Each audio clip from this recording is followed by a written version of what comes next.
Many options are available for the treatment of gallstone disease. There have been some enhancements in the endoscopic and radiological treatment options, and nevertheless, the main stay of the treatment for gallstone disease is surgery. So, the surgery being the laparoscopic cholecystectomy, it has been very beneficial in a lot of cases, and it has reduced the risk of symptoms and reduced the risk of complications such as acute cholecystitis, acute pancreatitis, or any cholelithiasis.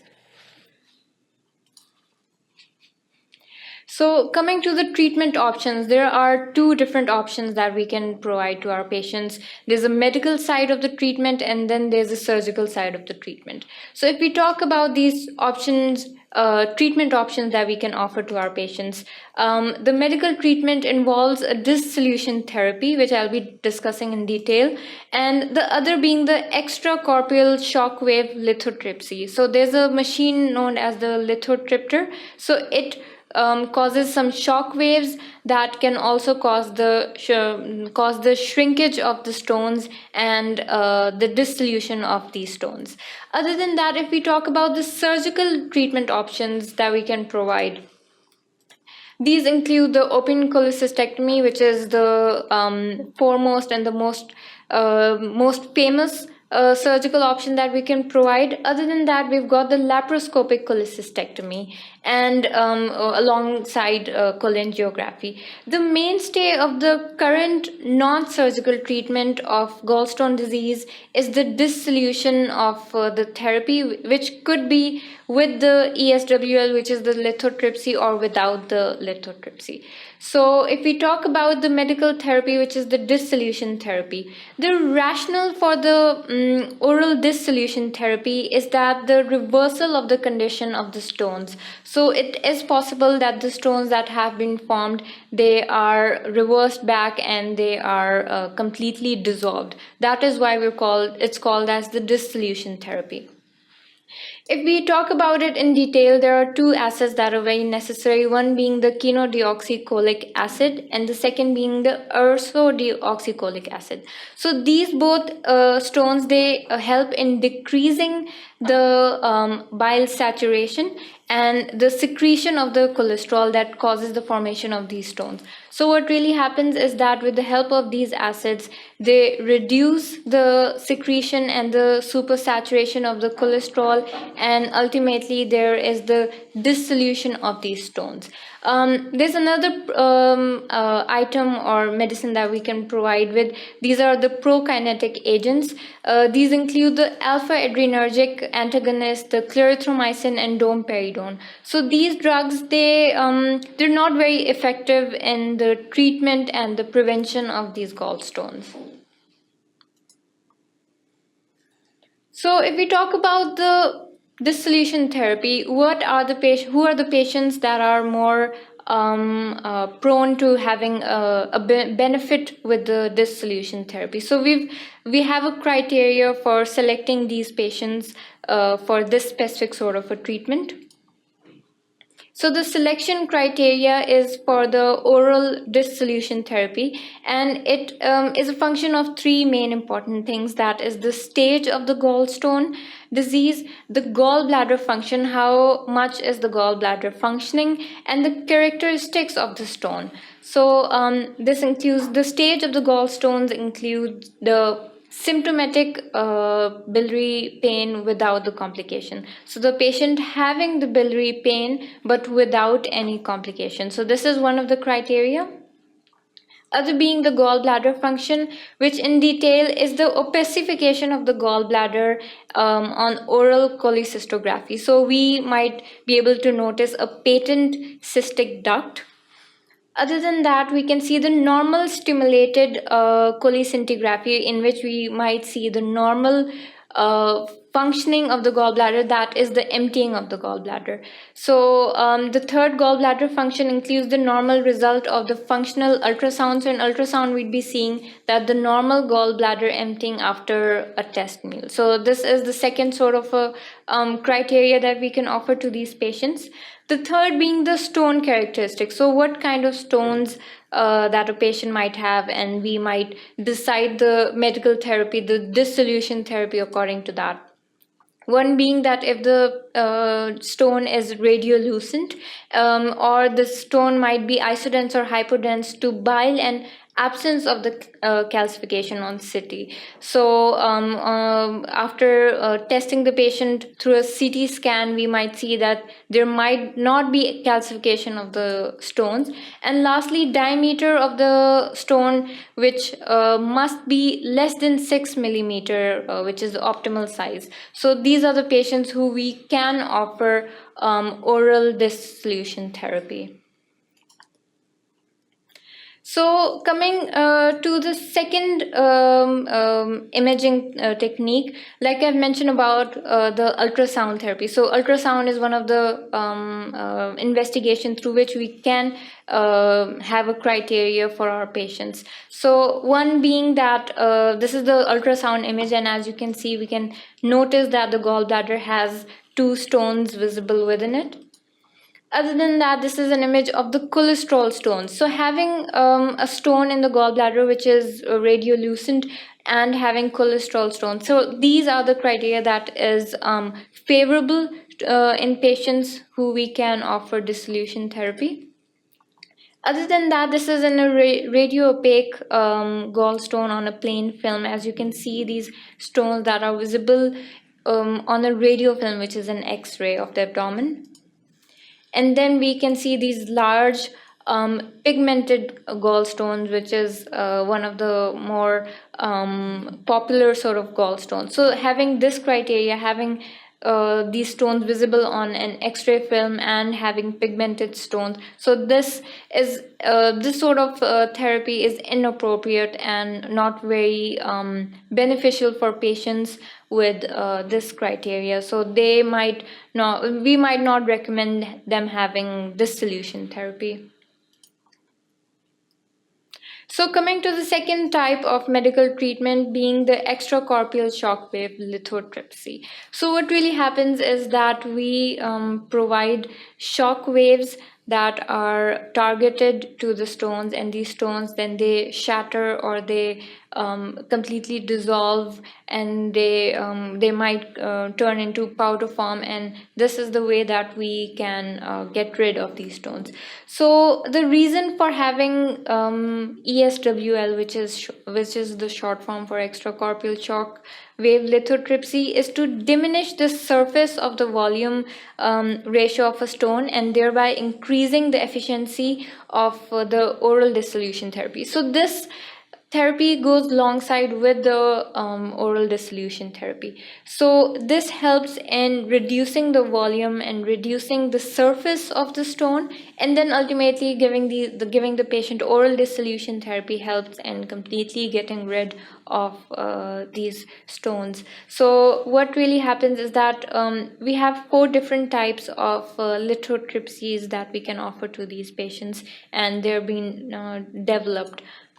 First being the underwater spark gap, and then second being the piezoelectric crystal, third being the electromagnetic membrane, and fourth being the laser lithotripters. So regardless of the energies sources, the shock wave from the lithotripter, which is the machine through which the shock waves have been produced, what really happens is that they are delivered from an underwater source, and so that they do not damage the soft tissues.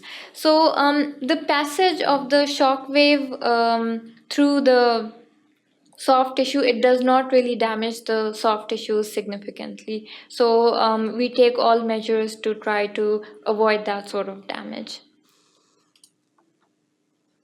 So now if we talk about the selection of patient regarding this sort of therapy, we also have a criteria for this sort of a treatment.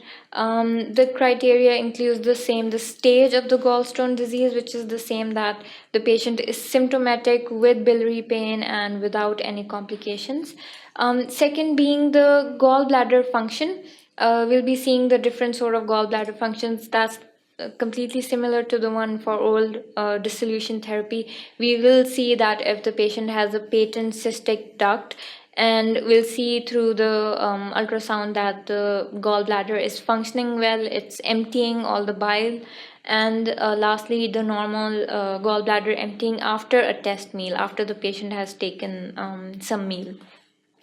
And then the third criteria, including the stone character. So this is a little different from the oral dissolution therapy. In this, the stone might be radiolucent, and we might also see that it's necessary that the stone is isodense or hypodense to bile, and there is an absence of calcification on CT scan. And lastly, the diameter could be a little more than the stones for oral dissolution therapy. The diameter could be should be less than 20 millimeter as compared to less than 6 millimeter for the oral dissolution therapy. So if we talk about the imaging, this is an ultrasound image of the stone. So you can see that there's a gallbladder and there is a stone within the gallbladder. So this is an image of a patient having gallstone disease, and before having the electrocorporeal shock wave lithotripsy. So the next image is 1 day after the patient has had ESWL, which is the lithotripsy. As you can see, you can't see a specific stone in the gallbladder, but you can see a few fragments of the stone within the gallbladder. And then the third image is of the gallbladder that does not have a stone or does not have fragments of the stone at all. This is an image that is after 6 weeks of the lithotripsy ESWL. So probably the patient also had an oral dissolution therapy done, and because of that, the stone is completely gone. So coming to the last section of the medical treatment is the therapeutic approach. So what really happens is that patients are usually given sedatives and analgesics, and they are anesthetized to perform this procedure. So we'll be giving different sort of sedatives and analgesics. So what really happens is that the patient is anesthetized and then they are placed in a prone position such as to minimize the distance between the energy source, which is the lithotripter from where the energy source, the shock waves are coming, and the distance between the stones. So this is very necessary to bring up a position like that so that we can perform the shock wave more efficiently. So if we talk about the indications of this ESWL lithotripsy, so there are some patients who are more prone to having this sort of medical therapy and who are more benefited with this therapy. So these patients include patients who have large stone impacted within the bile duct. So such as we've mentioned before that a patient having less than 6 millimeter, they're more suitable for dissolution therapy. Other than that, patients having larger stones, they are more suitable for ESWL. Other than that, if the patient has any intrahepatic stones, so we can recommend having ESWL as a therapy, as a medical therapy. And then if patients have stones that are above the biliary stricture, so these patients, they are also recommended having ESWL first, having the lithotripsy first, and then having any oral dissolution therapy. Patients with any cystic duct remnant stones, and lastly patients who have bile duct stones. So if the stones have been migrated from the gallbladder into the bile duct and they have impacted the bile duct, so these patients, they are also benefited, and surgeons, they usually recommend these patients having the extracorporeal shock wave lithotripsy. So if we talk about the second treatment option that we can offer our patients, it is the surgical treatment. And the surgical treatment being more specific, the open cholecystectomy. There are approximately 700,000 cholecystectomies that are done on patients with gallstone disease in the United States each year. Patients with complicated gallstone disease, such as complications, acute cholecystitis, acute pancreatitis, or cholelithiasis, these patients are usually offered an open cholecystectomy, and usually if they are going through laparoscopic cholecystectomy, they are converted into an open cholecystectomy because of some of these complications. So Carl Langenbach was the first one to perform an open cholecystectomy in Berlin, and after that this was chosen the treatment of choice for patients with gallstone disease and biliary pain and with any complications. There are around 90 to 95% of patients who do undergo these open cholecystectomies, and they are completely relieved of the symptoms of gallstone disease and biliary pain. So if we talk about the technique of the open cholecystectomy, so what really happens is that the surgeon in the operation theater, he is standing on the right side of the patient, and then an incision is being made on the subcostal region, on the right side of the subcostal region, which is also known as the Kochar incision. And after exploring the abdomen and taking down any adhesions related to the gallbladder and the abdomen, the gallbladder is then dissected. And then after finding out the cystic duct and the cystic artery, it is ligated and it is divided. And ultimately then there is an incision, the incision of the abdomen is closed. There is the risk of the open cholecystectomy has been declined over the years, and it has been declined to around 0.03% in patients who are above 65 years old. So that's a very, very low risk regarding open cholecystectomy. If we talk about the complications of open cholecystectomy, the minor complications could be any wound infection, or it could be any urinary retention. Other than that, if we talk about the major complications, it could be any hemorrhage or any bleeding or injury to the biliary duct. So that is one of the major complications in this case. So if we talk about the laparoscopic sort of a cholecystectomy, it has rapidly gained acceptance and rapidly gained popularity among patients with gallstone disease. It is usually popular because of the fact that minimal invasive procedure, this is called as, and if we talk about the technique of this laparoscopic cholecystectomy, so the patient is undergone general anesthesia, and then there is a pneumoperitoneum that is introduced. So what really happens is that the abdomen of the patient is filled up with carbon dioxide, which is a gas that is non-inflammable and it does not do any harm. After the pneumoperitoneum is introduced, operating trocars are introduced in the abdomen. So one of the trocar is introduced in the umbilical region, and then a laparoscope is also introduced, and then 3 additional trocars are placed in the upper abdomen. It is usually very non-invasive, and that is why it has caused a lot of popularity among patients with gallstone disease. So these are a few clips, a few images that are seen through the laparoscope in patients with gallstone disease. So the first image is the gallbladder, which is in situ.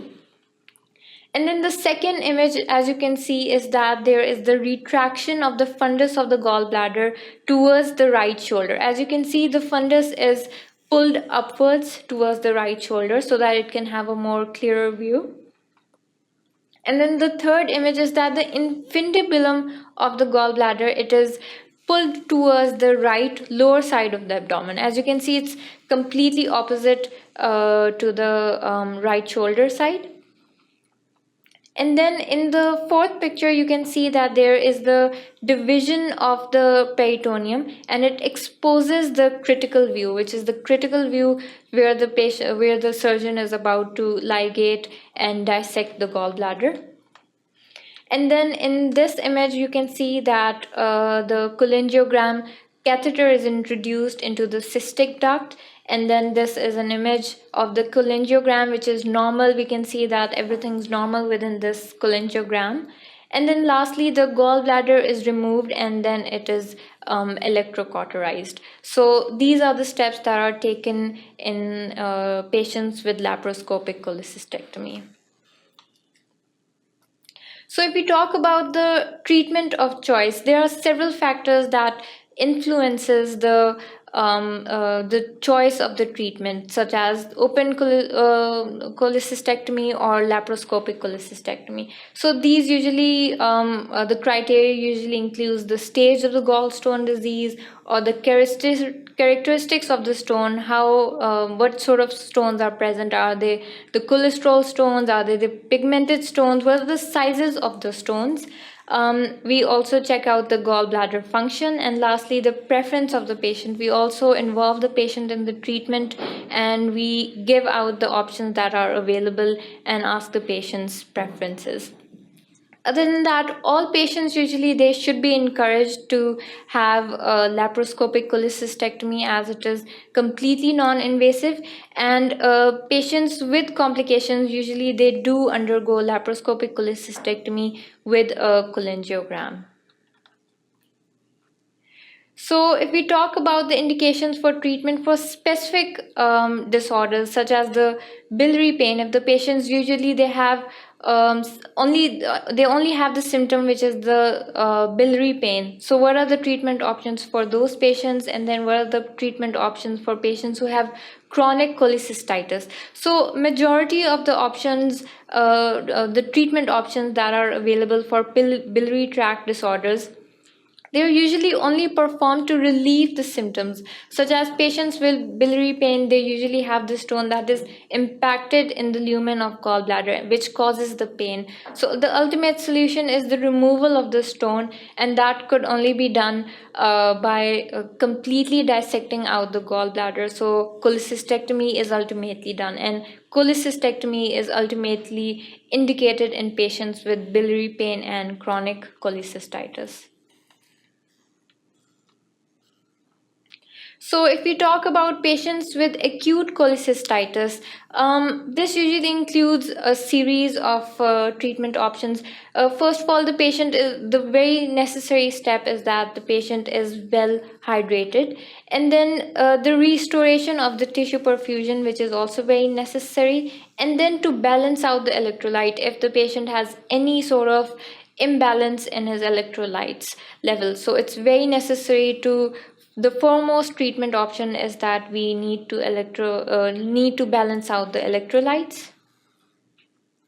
Ultimately, vomiting is also present mostly in these patients, so we can also intubate and pass on a nasogastric tube and suction the patient that can relieve his symptoms of vomiting. And then we can also provide the patients with antibiotics such as cephalosporin. The cephalosporin category includes the cefotaxime, which is usually given in patients with mild disease, and then third generation cephalosporin in patients with severe disease. And ultimately, cholecystitis is done with patients with severe complications. So cholecystectomy and cholangiography and ultimately laparoscopic cholecystectomy is also offered to patients with acute cholecystitis. So if we talk about the imaging studies of acute cholecystitis, so this image is of a patient who is 47 years old and she is suffering from severe cholecystitis. In the CT scan, you can see that the gallbladder is, the wall of the gallbladder is completely thickened out, and in the second diagram we can see this is a cholangiogram via percutaneous cholecystectomy. So in this patient, it shows that the gallstones are present within the gallbladder. As you can see, the gallbladder and the stones are present within the lumen, within the pouch of the gallbladder. So coming to another sort of disease regarding gallstone disease, it is the acalculous cholecystitis. So acute cholecystitis, they usually occur in patients who do not have a stone. So acalculous meaning that the patient does not have any stone, but they do present with symptoms of cholecystitis. So it also ultimately progresses into a severe disease, and it's usually because of any trauma, sepsis, or any sort of burns. And it might also be because of gangrene, emphysema, perforation. So these are also the complications of an acalculous cholecystitis. So the treatment options usually include a percutaneous tube cholecystectomy. Usually this causes a lot of risk within the surgery, the tube cholecystostomy. Other than that, we've also seen benefits of cholangiography, and ultimately, if the patient has a lot of complications, they might need cholecystectomy in the end. So if we talk about the emphysematous cholecystitis, as you all know, we've mentioned in the previous lecture that emphysematous cholecystitis is when there are the presence of anaerobe bacteria, or there are some organism that causes gas within the abdomen. So these patients, they're usually treated with laparoscopic cholecystectomy, and they've also seen the benefits of antibiotics for patients with gram-negative rods and patients with anaerobic organism within them. So antibiotics is also one of the most important treatment option.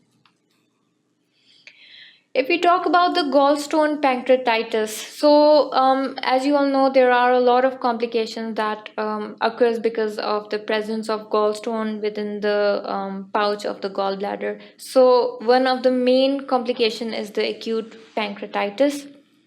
So patients, they usually undergo laparoscopic cholecystectomy so that they are prevented from these sort of complications, which is the pancreatitis. Cholangiography, which is a side thing that is also done, procedure that is done with cholecystectomy. Endoscopic sphincterotomy is one of the major treatment options that are available for patients.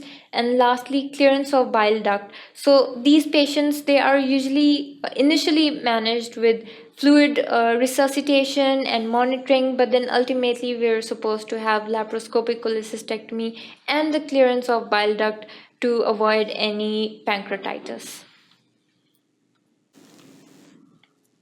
So, if we talk about the treatment options in patients with special problems such as gallstone disease during pregnancy. So, in these patients, there is usually the symptoms are biliary pain and cholecystitis. So, the therapeutic options are relatively less for patients who are pregnant, but other than that, there have been some major indications that cholecystectomy can be done, and the evolution of surgeries and anesthesia has made these surgeries relatively safer for patients in pregnancy. So the anesthesia and tocolytic agents have relatively proven that it's safer for patients to undergo these surgeries. Cholecystectomy can be done, laparoscopic cholecystectomy, and ultimately surgery. So these cholecystectomies, they're usually done in patients who are in the trimester, that is the second trimester. So it's more safer in patients to undergo these surgeries in this trimester. Other than that, if there is an option that there is any complication that is going on, so ultimately surgery is supposed to be done, and it's the only option that is available. So if we talk about the second type of special problems, it is the gallstone disease that is present in the childhood. In peds population, there is an increase in the frequency of gallstone. So it's usually because of patients, these children having history of prolonged starving and having any TPN that is going on. This is also one of the risk factor. TPN being the total parenteral nutrition. Patients having persistent gallstone disease, they do have to undergo cholecystectomy or any sort of laparoscopic cholecystectomy. So coming to the third type of a special problem, it is known as the Mersey syndrome. So Mersey syndrome is actually the external pressure that occurs on the hepatic duct because of a stone of the gallbladder or the stone in the cystic duct, which causes an external force and causes the obstruction of the hepatic duct. So, as you can see in this picture, the hepatic duct is obstructed because of stone that is in the gallbladder or the lumen of the gallbladder or within the cystic duct that causes the obstruction of the hepatic duct. There are two types of Mersey syndrome. The type 1 includes the hepatic duct compression because of a large stone that is impacted in the cystic duct or the Hartmann's pouch.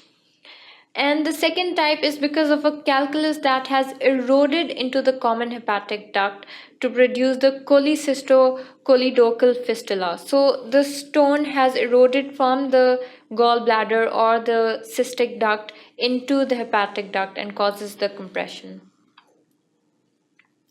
If we talk about the fourth special problem, we have the Mersey syndrome, and we are going to talk about the management. So, the management of the Mersey syndrome, if we talk about specifically the type 1, we usually undergo a cholecystectomy because that is the only option. We cannot remove the stone from the lumen, we cannot remove it ultimately because of any other surgery. So, cholecystectomy is done, and the gallbladder is completely dissected.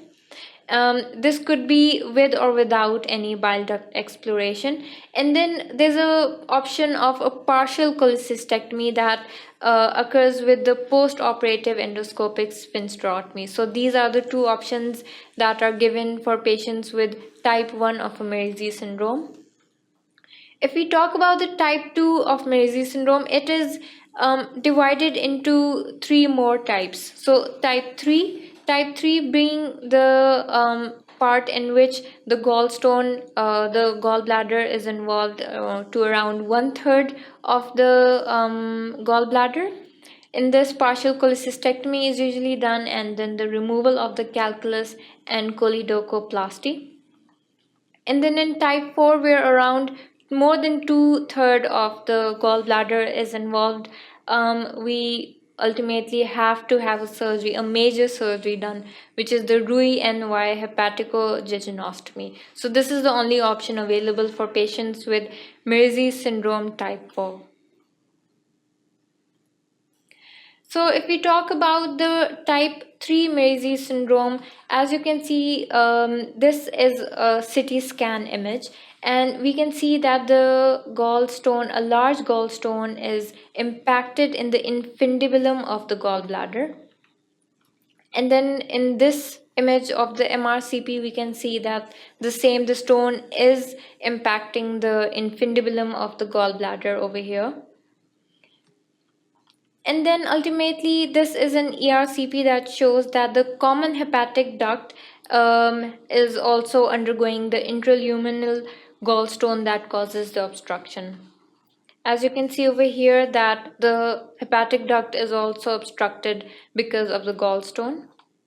And ultimately, this is an image, intraoperative photograph of the anterior wall of the gallbladder. And you can see that this is the big stone that has been removed from the lumen of the gallbladder.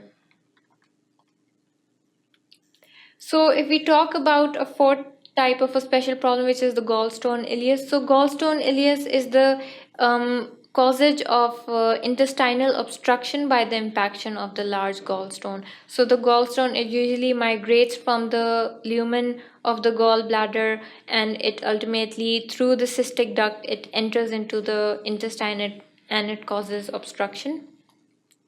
So we usually initially manage the patients with restoration of fluid, And then we have to correct any electrolyte imbalance, which is also very necessary. Exploratory laparotomy is done to figure out where is the intestinal obstruction taking place. Small enterotomy is usually done because of the intestinal obstruction, which is very necessary to relieve. Bowel resection can also be done if there is a perforation or any sort of fistula that has been formed. Elective cholecystectomy and closure of fistula is usually done in patients with chronic cholecystitis. So these are the management options and management techniques that are given to patients with gallstone ileus. So if we talk about incidental cholecystectomy, so this usually happens when a patient is undergoing another sort of a surgery, and incidentally the surgeon might find a gallstone within the gallbladder or an obstruction of the hepatic duct or the cystic duct because of the impaction of a gallstone. So if this sort of a situation does arise during an operation, what happens is that the patient, they do undergo a cholecystectomy to prevent any sort of serious or symptomatic gallstone that might arise in the future. So ultimately they do undergo surgery, that is the cholecystectomy.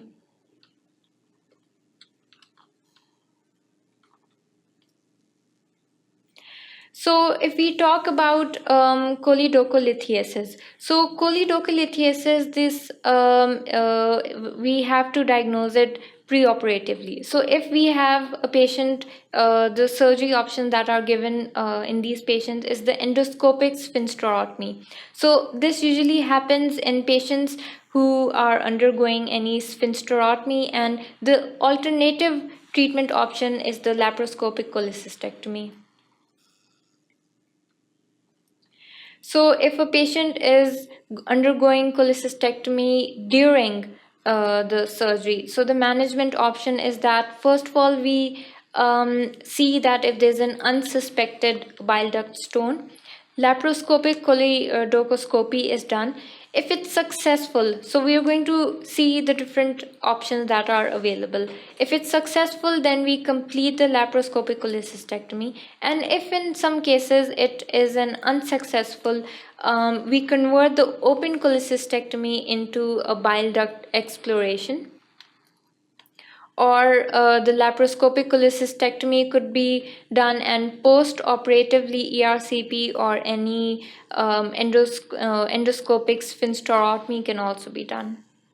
And then if it's successful and if it's unsuccessful. If it's unsuccessful, then we reoperate the patient and have another bile duct exploration done.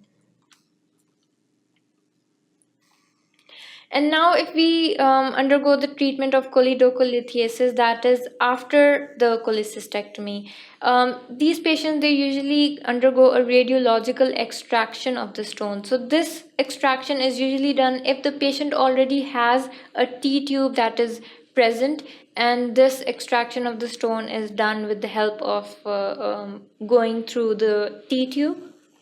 Other than that, stone extraction could be done, and endoscopic sphincterotomy is the ultimate solution and the ultimate treatment option that is given to patients who are diagnosed after cholecystectomy.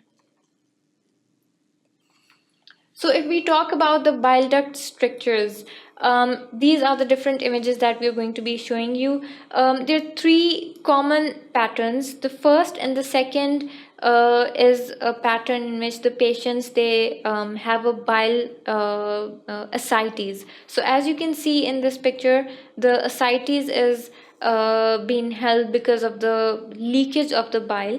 And in the second image, you can see that there is the leakage of the bile from the duct of Lushka. So what really happens is that these are the two images that shows the bile ascites and the leakage of the bile. And then the third and the fourth image, they show the surgical clips that are undergone. So this is a surgical clip that has been inserted, and this is an image of an ERCP. The second image is the image of a transhepatic cholangiogram that shows the excision of the hepatic duct. As you can see, the hepatic duct is excised over here. So this is a transhepatic cholangiogram.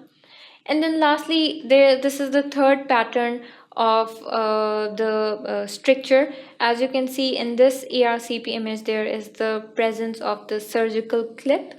And then in the image of the transhepatic cholangiogram, we can see that there is a BD bile duct stricture that is available. So these are the three different patterns of bile duct strictures.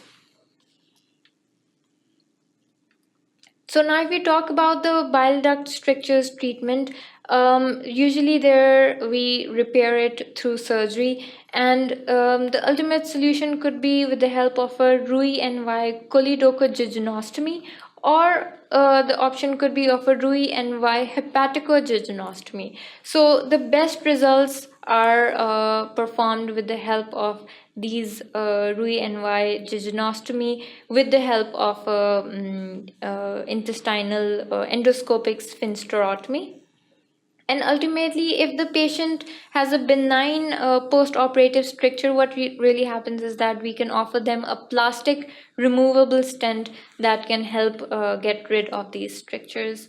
And ultimately, if there are some complications, then the patient has the option of a liver resection. So if we talk about post-cholecystectomy syndrome, so what really happens is that sometimes after having the cholecystectomy surgery done, the patients, they do have some symptoms of biliary pain that is in the right upper quadrant, and this series of symptoms, then this is a syndrome that is called as the post-cholecystectomy syndrome. So if we talk about the causes of abdominal pain after cholecystectomy, there are a lot of causes, one being the biliary cause. It could be because of any biliary structure, any biliary tract malignancy, cholelithiasis, choledococele. So these are the options that are available in patients who are undergoing any biliary cause of this post-cholecystectomy syndrome. Cystic duct remnant is also one of the options, and SOD, which is the sphincter of Oddi. So any problem with the sphincter of Oddi can also be one of the causes of abdominal pain, biliary causes of abdominal pain. If we talk about the pancreatic causes, one being pancreatitis, as it is a complication of gallstone disease, pseudocyst, malignancy, these are the options that are the pancreatic options of abdominal pain. Other gastrointestinal disorders could include any esophageal motor disease, it could be gastroesophageal reflux disease, intestinal malignancy, intra-abdominal adhesions that are available post-surgery, inflammatory bowel syndrome, mesenteric ischemia. So these are the options of abdominal pain that could occur after a patient that has undergone dissection of his gallbladder. And if we talk about any other causes of abdominal pain after having surgery of cholecystectomy, the extraintestinal disorders, this could include a patient having a history of coronary artery disease, intracostal neuritis, neurological disorders, psychiatric disorders, wound neuroma. So these are the options that are these might be the options that, because of the reason why the patient might be having abdominal pain after having a major surgery post cholecystectomy. So finally, if we talk about the cystic duct remnants, so it usually happens after a post cholecystectomy. The treatment options that are available for cystic duct remnants are endoscopic sphincterotomy and then the surgical excision of the cystic duct. So this usually happens because of the cystic duct stone or the fistula, any sort of granuloma or neuroma that occurs after having the cholecystectomy done. So we have to treat this type of a cystic duct remnant.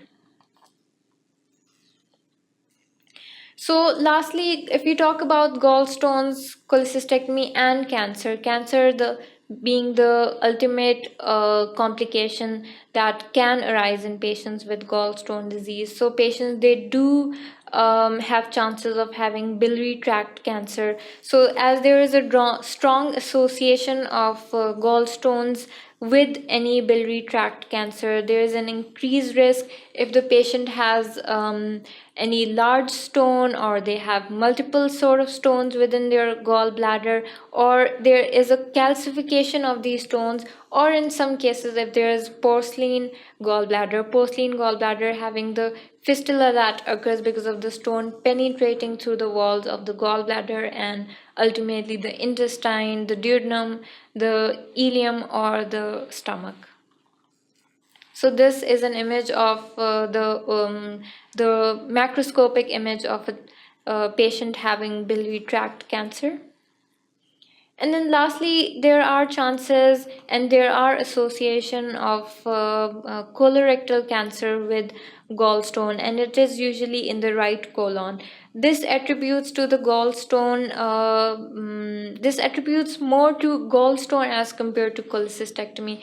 So this does not cause a deterrent from the cholecystectomy. So if a patient has to undergo cholecystectomy, this is not one of the reasons why that a patient should not have cholecystectomy, because he is susceptible to colorectal cancer. There are chances that the patient might ultimately have colorectal cancer because of gallstone as compared to having cholecystectomy. So in this case, the colorectal cancer, the patient, they usually have the cancer of the ascending colon, which is the right colon, or they ultimately might have the cancer of the sigmoid or the rectum. So this brings us to the end of our lecture. We've talked about the different treatment options that are available for our patients with gallstone disease. As like I've mentioned before, that cholecystectomy is the mainstay treatment for patients with any biliary pain or gallstone disease that has acquired a complication. So there are two types of cholecystectomies, like we've mentioned. There's an open cholecystectomy, and then there is a laparoscopic cholecystectomy. And then we've seen what are the techniques that we can offer, what are the different ways of having these cholecystectomies done. And then we've seen the treatment options for specific diseases, such as patients having gallstone disease with pregnancy, patients having gallstone disease in childhood. We've talked about all the different treatment options that are available for all these type of diseases.